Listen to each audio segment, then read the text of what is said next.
Saley, you've got a lot of good resources, and I was looking at the organization right now, and what I did was kind of put in a little table of contents from the headings you had, just so that I could see what you've got organized.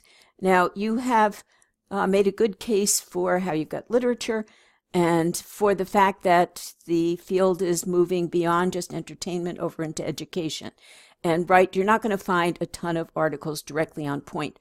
So what you need to do is find articles that justify the use of a virtual space, and then articles that then tell you, given the fact, as you pointed out, you're really developing a project. What you want to do is look for those project-based pieces. Now, I put notes within. A lot of these are more formatting notes. An important thing that I see students kind of consistently doing that you shouldn't do. Here's an example. What you want to do is start by attributing the author early on. Don't give a string of information and then throw the author in at the end. What you want to do is bring the authors in early on. For example, Hugh and Choing, or something like, according to Hugh and Choing, open print 2010, and then you put the page number in. Look up how you do that. Then you bring in the data. So be sure that you don't put in a fact and then put in the citation later. Put the authors in early. Also, this is the way to do it. You should use authors in APA. Don't use the titles unless there's a very specific reason to do it, but referenced by authors, and so that's good. I have a note, I have a little website that has a lot of information on APA formatting, and then you go to the documents. So I've put in some notes throughout on things like that. What you are going to need to do is work on the outline. And you've got a lot of data in here, but you're going to need to sort it. There are some places, and I put this in some notes too, you've got security information in different spots, pull that together. You've got information about privacy, you've got information about design. Pull those all categorically together. I think you intend to do that, but do that before you get too far going. Sometimes just working from an outline, even start another document, outline just the different categories will help you a lot. I didn't see that you needed to get a lot more literature, except for in the area of assessment. Now, you have a tendency to think of assessment in terms of multiple choice. Think about the way you've been assessed. People go in, we see you moving around, you submit a larger project. Remember, you're looking at essentially a project-based environment. So think of those kind of assessments. I put a note somewhere else. What you need to do is get that some more documents. You did have a link, but I couldn't open the link. So be sure you look at some of those richer assessments, and that's what you're going to want to use. Now, also in the Lit Review, you're coming up with the general framework for your study. There are a couple of places where you get kind of into the details of your design. You can save those for the method section. So here you might talk about design, but you're going to want to save, specifics about what you did for the other section. So I went back to the table of contents that I pulled from your headings, and I think I might have added this one here. Think about the different categories. You can, since I like starting from an outline, but since it's not, because then you can fill it in and move things around. But anyway, you can move things around here. It looks like you've made some cases for the learning behind it. Then you've got the learner. So again, pull all these things logically together. And I noticed when you got here, you don't need to keep on exploring everything. For example, if you're going to flesh out and build out one of your scenarios that's going to have gamification, then you want to select the one that you're really going to be studying and build that out. If you're going to do the museum one, if you're going to do drama or story. So here for the Lit Review, you might introduce the fact that there are many ways that you can design a curriculum, but then don't spend a whole lot of time finding selections for everything. I try to not have to go for any more literature than you have, except for, I think, in that assessment area. So figure which one of these whoops, I don't mean to click it, which one of these is going to be the one you're highlighting, and then just develop that.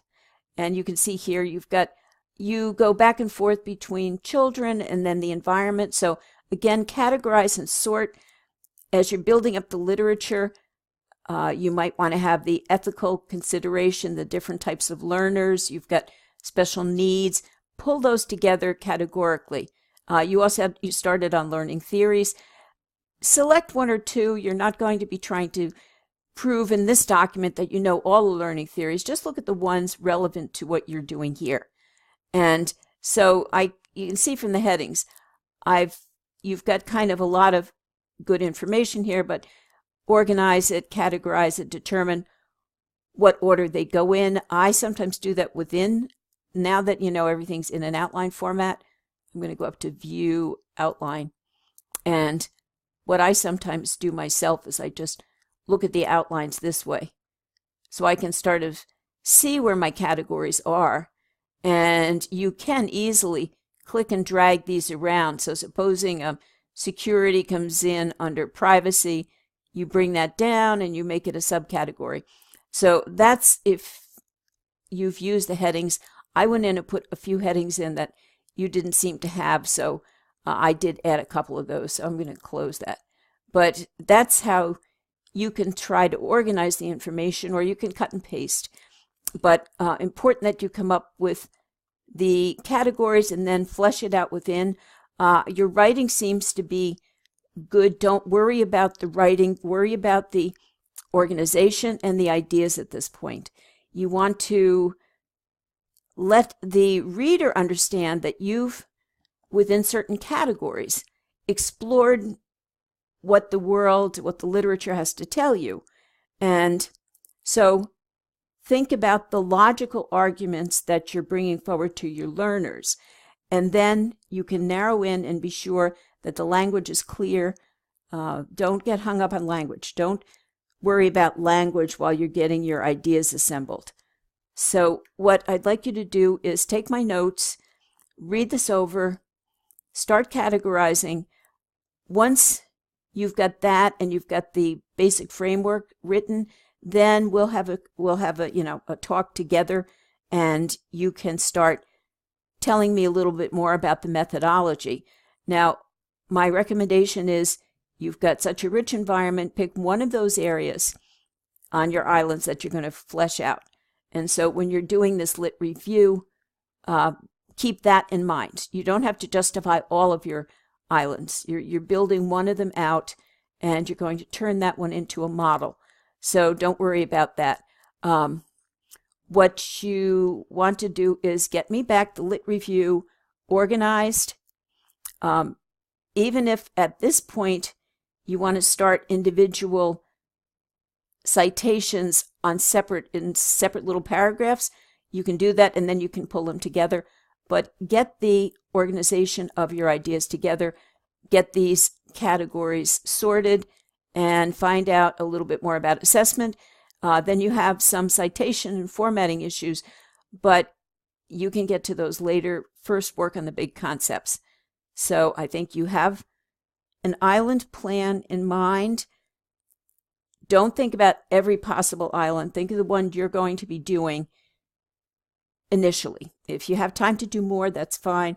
But right now, think of the ones you're going to be doing initially, and then make the literature give the background for that. So I think you don't need to find more literature, except a couple of places I pointed out. You always have to substantiate something with literature, but I think you've done that pretty well.